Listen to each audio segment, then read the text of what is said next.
Hello, শুনছেন? আরে কইতেছেন? হ্যাঁ, আপনাকে। আপনি আমার সিটে বসেছেন কেন? জানালার পাশের সিটটা আমার। ওঠেন। আন্নে কি কন? এইটা আর সিট। আন্নে আর টিকিট চাইলন? এইলন টিকিট। আসলেই তাই। এই ঈদ আসলেই পরিবহন মালিক ও কর্মচারীদের এই একটাই বাণিজ্য, একই টিকিট একাধিক বার বিক্রি করা। গতকাল কণিকা কয়েকটা কাউন্টার ঘুরে একটা সিট পেয়েছে, কিন্তু তাও অন্য কারো কাছে বিক্রি করা। কণিকা পাশের সিটে বসে পড়ল, এই ভেবে যে কেউ আসলে সে এই সিট ছাড়বে না। আর জানালার পাশের সিটে বসতে না পারায় পাশে বসা ছেলেটার গুষ্টি উদ্ধার করছে। অনেকক্ষণ পর সুপারভাইজার এলে কণিকা তাকে জানালার পাশের সিটে বসার কথা বলল। লোকটা যেই না পাশের ভদ্রলোককে বলল, অমনি তিনি বলে উঠলেন, এই মিয়া, আন্নের কিয়া হইছে? আই কি হাডাবাসনি কোনো? মাইয়া মানুষের কথার এত দাম কেরে? সুপারভাইজার চুপ। কণিকা তার আগের অবস্থানেই রইল। গাড়িতে উঠলেই ওর কেমন যেন গা গোলায়। গাড়ির এই বিশ্রী গন্ধটা ওর একদমই ভালো লাগে না। কোথাও যাওয়ার দিন নির্ধারিত হলেই 3 দিন আগে থেকেই গাড়ির ভিতরকার ওই বিশ্রী গন্ধ পায়, তাও যেখানেই থাকুক না কেন। এই তো সেই দিন সোনালি আন্টির বাসায় গেছিল, সেখানে দেখেছিল আন্টি ফার্নিচার পালিশ করাচ্ছেন। ব্যাস, হয়ে গেল। এরপরে 7 দিন ধরেই যেখানেই গেছে সেখানেই পলিশের গন্ধ। লোকটার উপর ওর ভারী রাগ হচ্ছে। দেখতে শুনতে আপদমস্তক ভদ্রলোক, কিন্তু ব্যবহারে কি ছিরি। ড্রেস আপটা দেখলেই যে কারো হাসি পেয়ে যাবে। একখানা লাল কটকটে শার্ট আর লাল একটা প্যান্ট। চাইনিজ স্টাইল না, বাংলা স্টাইল বুঝতে কষ্ট হচ্ছে কণিকার। হেয়ার স্টাইলটাও মেয়েলি ধাঁচের, পুরো আজব চিড়িয়া। একে চিড়িয়াখানাতেই ভালো মানায়। এই ছেলে মানুষটার সাথে 1 ঘন্টা 4 দীর্ঘ পথ যেতে হবে তা ভেবেই কণিকার মেজাজ চরমে পৌঁছে যাচ্ছে। পাশে বসে থাকাও কষ্টকর। কোন ব্র্যান্ডের বডি স্প্রে ব্যবহার করেছে কে জানে, এত বিশ্রী ঘ্রাণ। কোথাও যে যেতে গেলে সহযাত্রী পছন্দ না হলে যে কি বিরক্তি লাগে, তা কেবল এই পরিস্থিতিতে যারা পড়েছে তারাই ভালো বলতে পারবেন। এই জন্যই কণিকার বাড়িতে যেতেই ভালো লাগে না। কিন্তু যেহেতু 2 দিন পর ঈদ, তাই না গিয়ে উপায় নেই। বাড়িতে গেলেই আরেক বিপদ। বাবা মা ওর জন্য পাত্র দেখছেন। যে বাড়িতে যায় না কেন, কোনো না কোনো পাত্রপক্ষ ওকে ভিজিট করতেই আসবে। এটা ওর কাছে বেশ যন্ত্রণাদায়ক। শেষ যেবার গিয়েছিল, সেবার যে ছেলেটা দেখতে আসছিল একদমই ক্যাবলাকান্ত। ছেলেটার মা কণিকাকে কত রকম প্রশ্ন করলো। তোমার নাম কি বেটি? কণিকা। তুমি কোটা থাকো? ঢাকা। ওটা কি করো? পড়াশোনা। আচ্ছা বেটি, তোমার পায়ের তালু দেখি তো। তোমার মাথার ঘোমটাটা সরাও দেখি, চুল কত বড়। কণিকা তাই করলো। ও মা, কিরে বেটি, চুল এত ছোট কেন? কাটি ফেলো নাকি? চুল বড় হলে অনেক তদারকি করতে হয়, কিন্তু সময় নাই। ও বেটি, তুমি গান গাইবার পারো? কিন্তু সময় পাই না। কেন? আপনাদের বাড়িতে কি সঙ্গীত করতে হবে? না না বেটি, যারা গান গাইতে পারে তাদের মন ভালো হয়। কণিকার ইচ্ছে করলো একটা চাম্মাক ছেলো স্টাইলের গান শোনাতে, কিন্তু ভদ্রতার খাতিরে একটা রবীন্দ্রসঙ্গীত শোনালো। কণিকা মনে মনে ভাবছিল, ওর পর হয়তো ওকে নাচতে বলবে। যত সব, এই দেখা দেখি কণিকার একদমই ভালো লাগে না। ও অনেকবার বাবাকে বলেছে যে ও এখানে বিয়ে করবে না, কিন্তু কে শোনে কার বাণী। এবারও নাকি একটা ঠিক করে রেখেছে। কেউ দেখতে আসলে নিজেকে কোরবানি হাটের গরু মনে হয় ওর কাছে। আর ভাবতে ভালো লাগছে না ওর। পাশের লোকটাকে অসহ্য লাগছে। পাশের লোকটা বারবার ওর দিকে সরে সরে বসছে। কিছু পুরুষ মানুষের এই একটা স্বভাব, যুবতী মেয়ে দেখলেই খালি ছুকছুক করে, সে হোক বিবাহিত বা অবিবাহিত।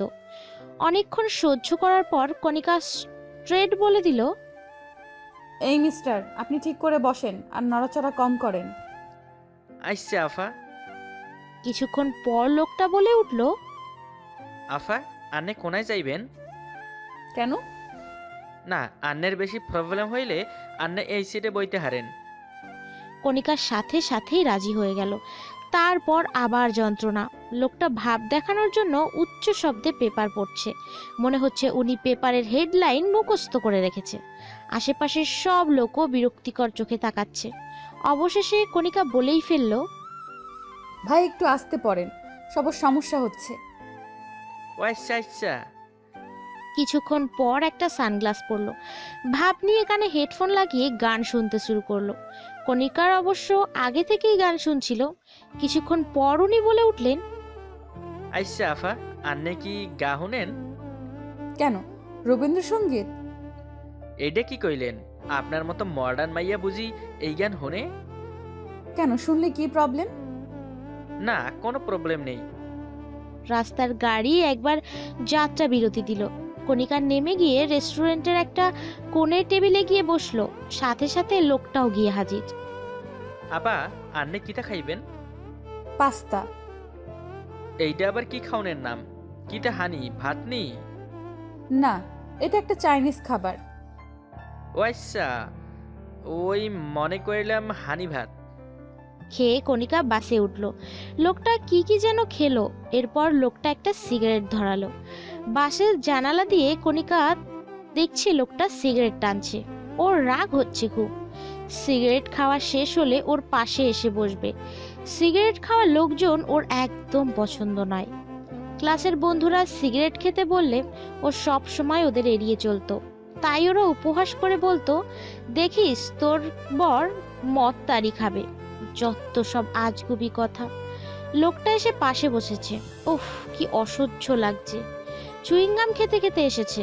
এসেই কণিকাকে বলল, আফা, চুইংগাম খাইবেন নি? না, আপনি খান। আরে খাইছান, ভালা খাইতে। বলেছি না আপনি খান। আপনি এত কথা বলেন কেন? ও, এত রাগ হওনের কি হইল? আন্নেরে তো দেখি 440 ভোল্টেজের মেজাজ। আপনি থামবেন? লোকটা কিছুক্ষণ চুপ করে এরপর আবার শুরু। আফা, আন্নে কোনায় নামবেন? কেন? না, তাইলে জানতে পারতাম আন্নে আর আগে নামবেন না পরে। আগে নামলে কি অসুবিধা হবে? হ্যাঁ, মানে কথাবার্তা কইতে কইতে তো আইলাম, বাকি পথটাও ভালোই কাটি যাইতো। কণিকা মনে মনে ভাবছে, আমি তো নামতে পারলেই বাঁচি। মুখে কিছু বলল না। কিছুক্ষণ পর লোকটা আবার বলে উঠল, আফা, আন্নের কাছে হানির বোতল আসেনি? কেন? হানির তিয়াস লাগি গেছে। কণিকা পানির বোতল দিল। লোকটা পানির বোতলে মুখ লাগিয়ে পানি খাচ্ছে। দেখে গা জ্বলে যায়। কিছুক্ষণ পর আবার, আফা, আন্নের কাউরে ভালোবাসেন না? আন্নে বিয়া করিতেন না? আপনি আমায় এগুলো কি কথা বলেন? আসলে আই তো মাইয়া চাইবার লাই ইওনো আইছি, আর আন্নেও দেখতে শুনতে মাশাল্লাহ। আপনি কার জন্য মেয়ে দেখতে আসছেন? কার আবার? আমার? কণিকা হাসলো। এই লোকটাকে কি কোনো মেয়ে বিয়ে করবে? কত বাচাল লোকটা। সারাটা রাস্তা জ্বালাইলো। কণিকা স্টেশন আসতে আর মাত্র 5 মিনিট। ও নেমে যাবে, তাই ব্যাগপত্র ঠিক করছে। লোকটা বুঝে গেছে ও নেমে পড়বে, তাই বলে ফেললো, আফা, আপনার মোবাইল নাম্বারটা দিবেন নি? কেন? ফোন করতাম, আন্নের লগে এত কথা হইতো, ভালো লাগছে। সরি, দেওয়া লাগবে না। লোকটা চুপ করে বসেছিল। মন খারাপ হয়ে গেছিল হয়তো। কণিকা নেমে পড়ল। লোকটা নির্বিকার ভাবে তাকিয়ে দেখছে ওকে। কণিকা একবার তাকালো, কিন্তু বিপত্তি ঘটলো। ঈদের 3 দিন পর পর যখন ওকে দেখতে আসলো পাত্রপক্ষ, পাত্র দেখে কণিকার চোখ ছানা পড়া। এই তো সেই আজব চিড়িয়াটা গাড়িতে 4 ঘন্টা জ্বালাইছে। 4 ঘন্টার জীবন জাহান্নাম হয়ে গিয়েছিল। একে সারা জীবন সহ্য করার তো প্রশ্নই আসে না। কণিকা মনে মনে একে ওটা সেটা বলে দিল, কিন্তু এসেছে যখন সামনে তো যেতেই হবে। গেল। লোকটার সাথে তার বোন আর দুলাভাই এসেছে। বোনটা এত সাজগোজ করেছে, মনে হচ্ছে মডেলিং করতে এসছে। যাওয়ার সাথে সাথেই ওকে দেখে লোকটা চমকে উঠল। আরে আপনি? এটা তো আমাদের বাড়ি। শুনেই বোন দুলাভাইকে বলল, ওকে আমি চিনি, ওর সাথে একা একা কথা বলতে চাই। সবাই ওদেরকে একা ছেড়ে দিল। তারপর লোকটা বলতে শুরু করলো, তুমি আমাকে অপছন্দ করো, তাই না? কণিকা অবাক হয়ে শুনছে। লোকটা এখন শুদ্ধ বাংলা ভাষায় কথা বলছে, কোনো জড়তা নেই, আর দেখতেও ভালো লাগছে। বাবা বলেছিল এই লোকটা নাকি ইঞ্জিনিয়ার, অথচ বাসে বসে কি ব্যবহার করলো। কণিকা বুঝে উঠতে পারলো না কি বলবে। লোকটাকে আজ কেন জানি খুব ভালো লাগছে। লোকটা ওর দিকে তাকিয়ে বলল, আমি জানি তুমি কি ভাবছো। আমি তোমাকে আগে থেকেই চিনতাম, তোমার ছবি দেখেছিলাম। আমি জানতাম তুমি সেদিন বাড়ি আসবে, কিন্তু একই বাসে যে দেখা হয়ে যাবে ভাবিনি। তোমার সঙ্গে সেদিন খুব মজা করতে করতে মন চাইছিল, তাই ইচ্ছে করেই বিরক্ত করেছি। কণিকা ওর দিকে তাকিয়েই আছে, কথাগুলো মন্ত্রমুগ্ধকরের মতো শুনতে। বিয়েটা তাহলে এবার করেই ফেলবে ও। এমন পাগল বরের পাগলামো মন্দ হবে না।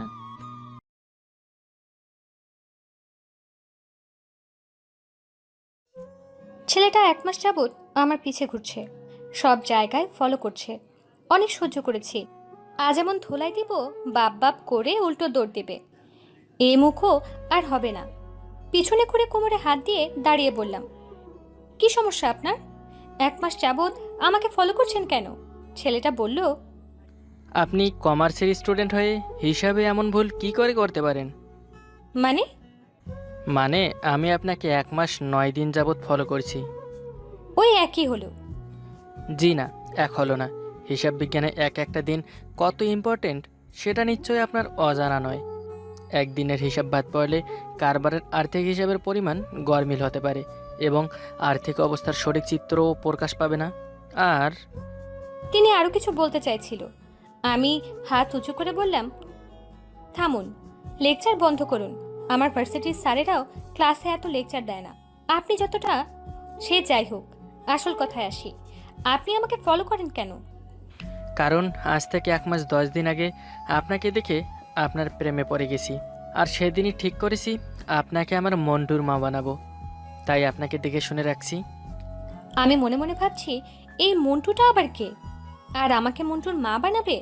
কি বলছে লোকটা? তাই সরাসরি জিজ্ঞেস করেই ফেললাম, এই মন্টুটা কে? তিনি দাঁত খেলিয়ে বললেন, আমাদের ছেলে। সে এখন কোথায়?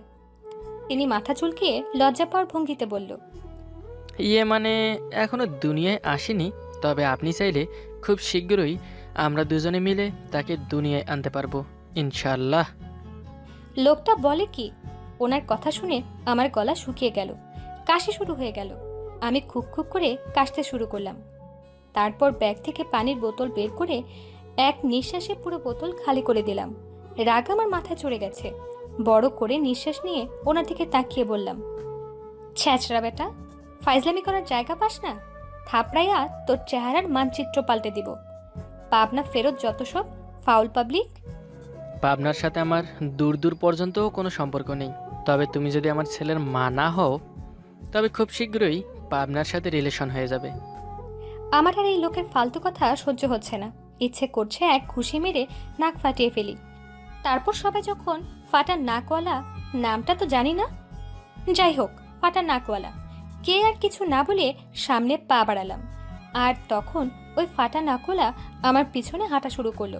আমি ঘুরে অগ্নির দৃষ্টি নিয়ে বললাম, আর এক পা যদি বাড়িয়েছিস, আমার পেছনে যদি আমি তোকে দেখি না, পা কেটে গাছে ঝুলিয়ে রাখবো বলে দিলাম। লোকটা ওখানেই স্ট্যাচু হয়ে রইল। নিজেকে নিয়ে গর্ব হচ্ছে। ছেলেটা আমার কথায় ভয় পেয়ে গেছে। আমার পেছনে আর আসেনি। সন্ধ্যায় পড়তে বসেছি। বসে বসে আর্থিক অবস্থার বিবরণী করছি, কিন্তু মিলছেই না। কি মুশকিল! সলিউশন বের করে দেখি স্যালারি 6 মাসের না নিয়ে 9 মাসে নিয়েছি। উফ, লোকটা তো ঠিকই বলেছিল। উফ, আমি ওই ছ্যাঁচড়া ব্যাটার কথা কেন ভাবছি? আজকে ওই রোড সাইড রোমিওকে আমার পথ থেকে ডিলিট করে দিয়েছি। হঠাৎ অচেনা নাম্বার থেকে ফোন আসলো। ফোন তুলে বললাম, হ্যালো, কে বলছেন? শিশির। কোন শিশির? তোমার ছেলের মন্টুর বাপ। আমি লাফিয়ে উঠলাম, রোড সাইড রোমিও? না, তুই রোড সাইড রোমিও না, তুই কুত্তা। কুত্তার মতো আমার পিছনে পড়ে আছিস কেন? আহা জানু, রাগ করে না। আমি চেঁচিয়ে বললাম, এই খবরদার, আমাকে আর একবার জানু বললে আমি তোর জিপ টেনে কুত্তাকে খাওয়াবো। ফোন কাটতে যাব তখনই শিশির বলল, জান, নাম্বারটা সেভ করে রেখো, শিশির না। আমি খট করে ফোন কেটে দিলাম। তারপর কল লিস্ট থেকে নাম্বার ডিলিট করতে গিয়েও করলাম না। শিশির লিখে সেভ করতে গিয়েও কেটে নাম্বারটা কল লিস্টে ঝুলিয়ে রাখলাম। পরের দিন ফ্রাইডে, ভার্সিটি অফ। বিকেলে বারান্দায় গিয়ে দাঁড়ালাম। নিচে চোখ যেতেই দেখলাম রোড সাইড ছ্যাঁচড়া রোমিওটা নিচে দাঁড়িয়ে আছে। এই লোক আমার বাসার নিচে কি করছে? এতদিন রাস্তায় বের হলে দেখতাম পেছনে পেছনে যেত, আর আজকে বাসার নিচে। রুমে গিয়ে জানালার পর্দার আড়ালে গিয়ে ফোন দিলাম। ওই মিয়া, আমার বাসার সামনে কি করেন? হ্যাঁ, খেয়ে দিয়ে কাজ নাই? না, আজকে ফ্রাইডে, তাই খেয়ে দিয়ে কোনো কাজ নেই। তাই তো খেয়ে দিয়ে সোজা তোমাকে দেখতে চলে এলাম। কিন্তু দুঃখের বিষয়, 1 ঘন্টা এই কাঠফাটা রোদে দাঁড়িয়ে থেকেও তোমাকে দেখতে পেলাম না। একটু বারান্দায় এসো না। আহা, একটু বারান্দায় এসো না। বই গেছে, আসবো না আমি, চলে যান। আমি আবার ফোন কেটে দিলাম। সকালে ভার্সিটি যাওয়ার জন্য তড়িঘড়ি করে রেডি হয়ে গেট দিয়ে বের হতেই সেই রোড সাইড ছ্যাঁচড়া রোমিও। আমি বুঝি না এই লোকের খেয়ে দিয়ে আর কোনো কাজ নেই। আমি না করার পরও আমার পিছে পড়ে আছে কেন? আমি না দেখার ভান করে হাঁটছি, উনি পেছনে পেছনে আসছে, আমাকে মন্টুর মা বলে ডাকছে, কিন্তু আমি পিছে তাকাচ্ছিই না। ওই নৌসিন।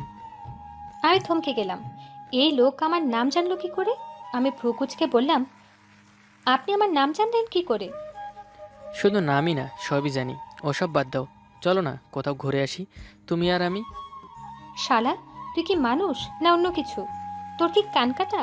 তোকে যে বলেছি আমার পিছু নিবি না, শুনতে পাস না?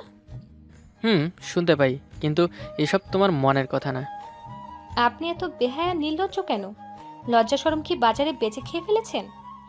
সে বিখ্যাত হাসি দিয়ে বলল, কেন, তুমি কিনতে? আমার রাগে সারা শরীর কাঁপছে। পাশে একটা ভাঙা ইট দেখতে পেলাম, আস্তে করে তুলে নিতেই ব্যাটা দৌড় দিল। ছুঁড়ে মারলাম, কিন্তু আমি বেচারির এত শক্তি নেই যে ইট বেশি দূর পর্যন্ত যাবে। উফ, বাঁচলাম। শান্তিমতো ক্লাস করছি, যাওয়ার সময়ও ওই লোকটার আর দেখা পাইনি। রাতে ঘুমাচ্ছি, হঠাৎ ফোনটা বেজে উঠল। ঘুম ঘুম চোখে ফোন পিক করলাম। হ্যালো। ওই মন্টুর মা, ঘুমাচ্ছ নাকি? ওই, আপনার সমস্যা কি? আপনার জন্য শান্তিতে একটু ঘুমাইতেও পারবো না? আমার ঘুম কেড়ে নিয়ে তুমি শান্তিতে ঘুমাবা? তুমি এত স্বার্থপর কেন? আমার ঘুমাচ্ছে না, একটু গল্প করো না বেবি। বেবি?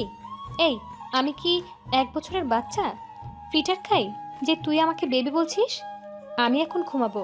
যদি আরেকবার ফোন দিস তাহলে খুব খারাপ হবে বলে দিচ্ছি। ফার্মের মুরগি কোথাকার। ফোন কেটে বন্ধ করে দিলাম। বিরক্ত লাগছে। কি সুন্দর ঘুমাচ্ছিলাম, আমার ঘুমটা নষ্ট করে দিল। সকাল সকাল ঘুম ভেঙে গেল, কিন্তু ঠিক করলাম আজ আর ভার্সিটি যাব না। খেয়ে দিয়ে আবার ঘুম দিলাম। ফোনটাও অন করিনি, তাই ডিস্টার্ব করার মতো কেউ ছিল না। দুপুরে গোসল করে খেয়ে দিয়ে বারান্দায় গিয়ে দাঁড়ালাম। চারদিক অন্ধকার হয়ে আসছে, আকাশ কালো মেঘে ছেয়ে গেছে, বাতাস বইছে, মনে হচ্ছে বৃষ্টি হবে। তাই রুমে গিয়ে দরজা জানালা বন্ধ করে দিলাম। ঝিরিঝিরি বৃষ্টি পড়ছে। ফোনটা অন করতেই এত মেসেজ। নওশিন, তুমি আজ বের হচ্ছ না কেন? ভার্সিটি যাবে না? ফোন বন্ধ রেখেছো কেন? আমার খুব টেনশন হচ্ছে। তোমার শরীর ঠিক আছে তো? আমার খুব চিন্তা লাগছে। আমার খুব অস্থির লাগছে। আজকে সারাদিন তোমাকে একবারও দেখিনি। তোমার বাসার সামনে এসে ঘুরে গেলাম কতবার, কয়েকশোবার ফোন দিয়ে ফেলেছি। ফোন অন করলে আমাকে একটা কল দিও প্লিজ, আর ভালো লাগছে না। তখনই ফোনটা বেজে উঠল। হ্যালো। নওশিন, তুমি কি ধরনের মানুষ বলো তো? সারাদিনই ভাবে কেউ ফোন অফ করে রাখে। কত চিন্তা হচ্ছিল জানো? তুমি ঠিক আছো তো? আমি ঠিক আছি, আর আমার ফোন আমি যা খুশি করব। আপনার কি? তুমি সব সময় এমন করো কেন আমার সাথে? যাই হোক, একটু বারান্দায় আসবে? আমি নিচে দাঁড়িয়ে আছি, অনেক বৃষ্টি পড়ছে। তোমাকে একটু দেখেই চলে যাব। শুনুন, আপনি চলে যান, আমি বারান্দায় আসতে পারবো না। নওশিন প্লিজ, আমি বৃষ্টিতে ভিজে যাচ্ছি, তোমাকে দেখেই চলে যাব। আমি আসবো না, বৃষ্টিতে না ভিজে চলে যান। তুমি না আসলে আমি এখানেই দাঁড়িয়ে থাকবো। বৃষ্টিতে ভেজার এত যখন শখ, ভিজুন। বলে ফোন কেটে দিলাম। এই ছেলেকে একদমই লাইট দেওয়া যাবে না, তাহলে মাথায় উঠে নাচবে। রোজ নতুন নতুন আবদার নিয়ে হাজির হবে। 20 মিনিট পর মেসেজ আসলো। আমি কিন্তু এখনও দাঁড়িয়ে আছি, বৃষ্টিতে ভিজে গেছি পুরো, আমার অনেক ঠান্ডা লাগছে।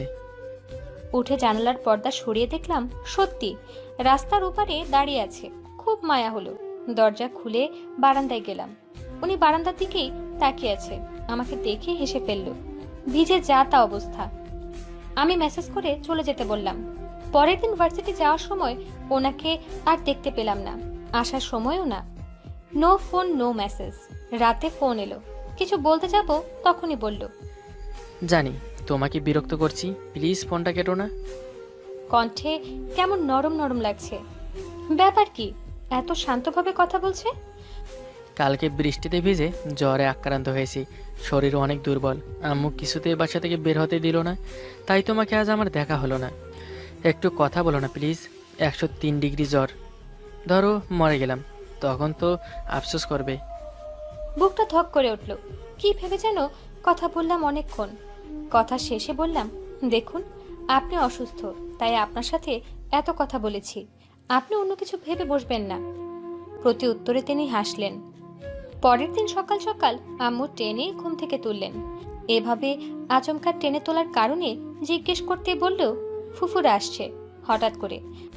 আমি যেন আম্মুকে কাজে একটু হেল্প করে দেই, আজ যেন ভার্সিটি না যাই, তাই করলাম। ফুপুরা এলো, সাথে ফুফাতো ভাই। কতদিন পরে দেখা, অনেকক্ষণ একসাথে আড্ডা দিলাম। লাঞ্চ করে রুমে গিয়ে ফোন হাতে নিতে দেখি শিশিরের 21টা মিস কল আর 12টা মেসেজ। মেসেজ ওপেন করতে যাব, তখনই ফুফাতো ভাই অনেক বলল।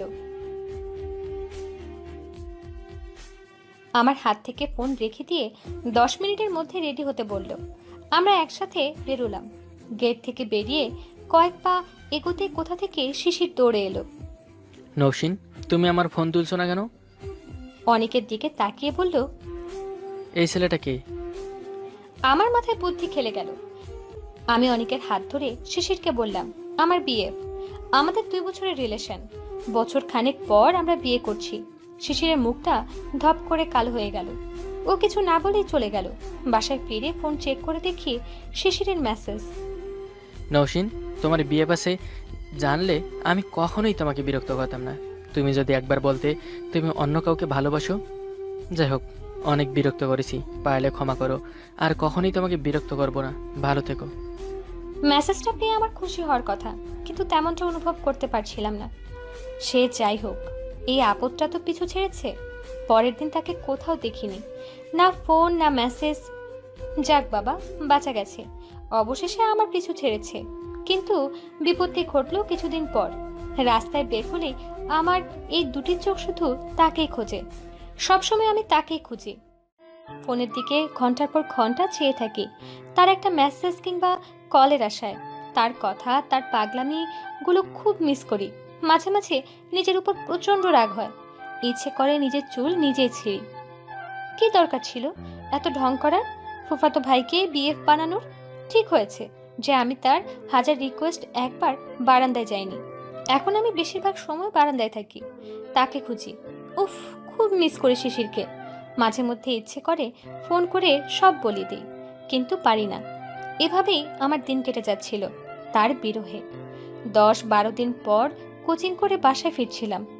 এলাকার মোড়ে হঠাৎ শিশিরকে দেখি। একটা মেয়ের সাথে দাঁড়িয়ে ফুচকা খাচ্ছে। মেয়েটাকে চেনা চেনা লাগছে, এই মহল্লাতে থাকে। কিন্তু শিশির মেয়েটার সাথে কি করছে? আমি কি ওর পেছনে দাঁড়ালাম, তারপর কাশি দিলাম। শিশির আমার দিকে তাকিয়ে বলল, আরে নৌসিন যে, কেমন আছো? মেয়েটাকে? শিশির একটু হেসে বলল, আমার জিএফ বিন্দু, শিশির বিন্দু। আমার চোখ কপালে। জিএফ? তুমি হয়তো চেনো, তোমাদের পাশের বাসায় থাকে। তুমি তো প্রেম করলে না, তাই ভাবলাম তোমার এলাকার কোনো মেয়ের সাথে প্রেম করে সেই দুঃখ মোচন করব। মেজাজটা পুরাই বিগড়ে গেল। আমি ওর কলার ধরে বললাম, শালা লুচ্চা, ক্যারেক্টারলেস। 2 দিন আগেও আমার পিছে ঘুরতি, যেই আমি রিজেক্ট করলাম 2 দিনেই নতুন জিএফ পটিয়ে ফেলেছিস। আমাকে না কত ভালোবাসার কথা শোনাতি, আর 2 দিনেই সব শেষ। আসলে ভুল আমারই। আমি আর বলতে পারলাম না। ভেতরের কান্নাগুলো দলা পাকিয়ে বের হয়ে আসতে চাইছে। চোখে পানি ছলছল করছে, এখনই পড়ে যাবে। তাই ঘুরে হাঁটা ধরলাম। চোখের ভেতরের ছলছল করা পানির কোনাগুলো বৃষ্টি হয়ে নামছে। আমি চোখের পানি মুছছি আর হাঁটছি। শিশির পিছনে থেকে ডাকছে। তারপর ছুটে এসে আমার সামনে দাঁড়ালো। তারপর বলল, কি কষ্ট হচ্ছে? আমারও হয়েছিল যখন ফুফাতো ভাইকে বিএফ হিসেবে পরিচয় করে দিয়েছিলে। আমি চোখ বড় বড় করে তাকালাম। তাই দেখে শিশির বলল, জি আমি জানি ও তোমার ফুফাতো ভাই, তাই ভাবলাম তোমাকে একটা শিক্ষা দেওয়া যাক। ও আমার জিএফ না, আমার খালাতো বোন। ওই তো আমাকে তোমার সব ইনফরমেশন দিয়েছে, তাই রোজ ওকে ঘুষ হিসেবে ফুচকা খাওয়াতে হয়? আমার মুখে হাসি ফুটে উঠল। শিশির বাঁকা হেসে বলল, অবশেষে প্রেমেই পড়ে গেলা। তা কবে হচ্ছ আমার ছেলের মা? আমি ভ্রুকুচকে বললাম, এত সহজ না, আগে ইন্টারভিউ নেই। পড়াশোনা কত দূর? গত বছর মাস্টার্স করেছি, অ্যাকাউন্টিং ডিপার্টমেন্ট। চাকরি করেন? না। তাহলে একটা চাকরি বাকরি জোগাড় করুন, ছোটখাটো হলেও চলবে। কোনো বাবা তো আর বেকার ছেলের কাছে মেয়ে দেবে না। তাই আগে চাকরি জোগাড় করুন, তারপর বাসায় প্রস্তাব পাঠাবেন, বাকিটা আমি ম্যানেজ করে নিব। তার আর দরকার নেই, আমি বেকার না। মানে? মানে আমার একটা রেস্টুরেন্ট আছে, KFC, যেখানে তুমি তোমার বন্ধুদের সাথে প্রায় যাও। ওটা আপনার রেস্টুরেন্ট? ওখানেই তো আমি তোমাকে প্রথম দেখি, তারপর তোমার পিছু নিতে নিতে এত দূর। তাহলে কালই যাই তোমার বাসায়। হুম, তবে আমার একটা শর্ত আছে। শিশির উতলা হয়ে বলল, আবার কি? ছেলের নাম মন্টু রাখা যাবে না। ব্যাকডেটেড টাইপ নাম আমার ছেলের হবে না। রাজি? শিশির ফিক করে হেসে দিল, সাথে আমিও। কেমন লাগলো জানাতে ভুলবেন না কিন্তু। ধন্যবাদ সবাইকে।